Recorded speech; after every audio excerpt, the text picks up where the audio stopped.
একটু ধৈর্য ধরে, আপনি একটু ধৈর্য ধরুন। আমি মাইক্রোফোন ভাইজানের হাতেই তুলে দেব। আমাদের অন্য বক্তাদের কথা আমরা আগাম শেষ করেছি।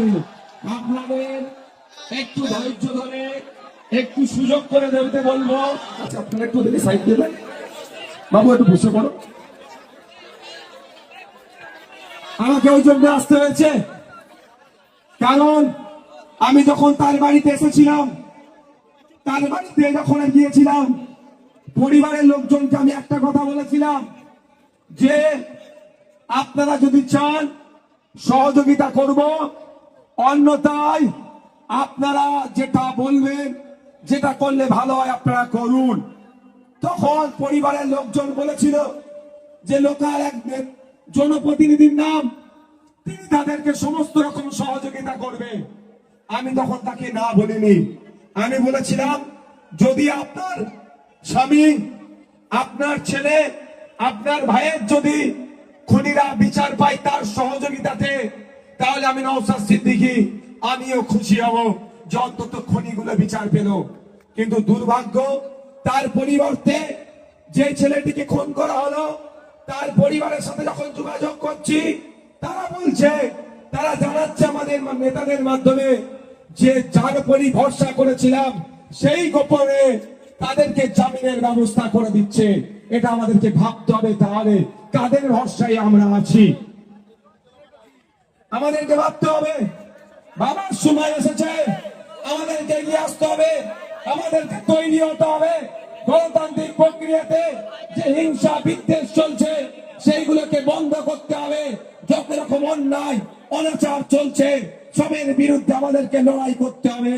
কারণ ভুটিয়ারি শরীফের মাটি পবিত্র মাটি, এই মাটিতে কোনো অন্যায়, কোনো অনাচারকে আমরা প্রশ্রয় দেব না। যে ধরনেরই অন্যায় অনাচার হোক না কেন, সবের বিরুদ্ধে আমাদেরকে ঐক্যবদ্ধ লড়াই করতে হবে, ঐক্যবদ্ধ থাকতে হবে। অন্যথায় কেউ অন্যায় করছে, যদি সেটা আমরা চুপচাপ সহ্য করে নিই, তাহলে আমাদের পরের প্রজন্ম এটা কিন্তু সাফার করবে। তাই আজকে আমাদের এই জায়গা থেকে শপথ নিয়ে যেতে হবে, যেই ভাইটিকে শহীদ করলো, যেই ভাইটিকে খুন করলো, তার খুনিরা যতক্ষণ না পর্যন্ত সর্বোচ্চ শাস্তি পাচ্ছে, আমরা শান্তির ঘুম আমরা ঘুমাবো না। ওই খুনিদের বিরুদ্ধে আমাদের লড়াই, আমাদের সংগ্রাম জারি থাকবে। সহমত নাকি ভাই? আমি আমার ঐক্যের মাটি, এই ভূমিতে, ঐক্যের মাটি, এই ভূমিতে আমরা এসে পৌঁছেছি। ভাই ভাই আপনার চুপ করুন, আপনার কিচ্ছু করতে হবে না। যে যেখানে আছেন ওখানে দাঁড়িয়ে যান, কথা বলতে হবে না।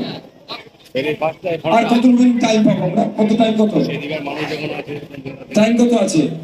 না না, আজানের ব্যাপার আছে না, 5টায় আজান, সেটা মাথায় রাখতে হবে। তো আপনারা দূরের যারা আছেন আওয়াজ শুনতে পাচ্ছেন তো? ঠিক আছে বন্ধুগণ, আজকে উপস্থিত হচ্ছি আজানের নামাজটা পড়ে আমি আপনাদের ভূমিকায় কথা বলবো। সময় স্বল্প, টু দা পয়েন্ট কথা বলবো। টু দা পয়েন্ট কথা বলে অ্যাকচুয়াল বিষয়টা আপনাকে জানাবো। যে আজকে আমাকে দ্বিতীয়বার এখানে আসতে লাগতো না। কেন আমি এসেছি জানেন? তার অন্যতম একটা প্রধান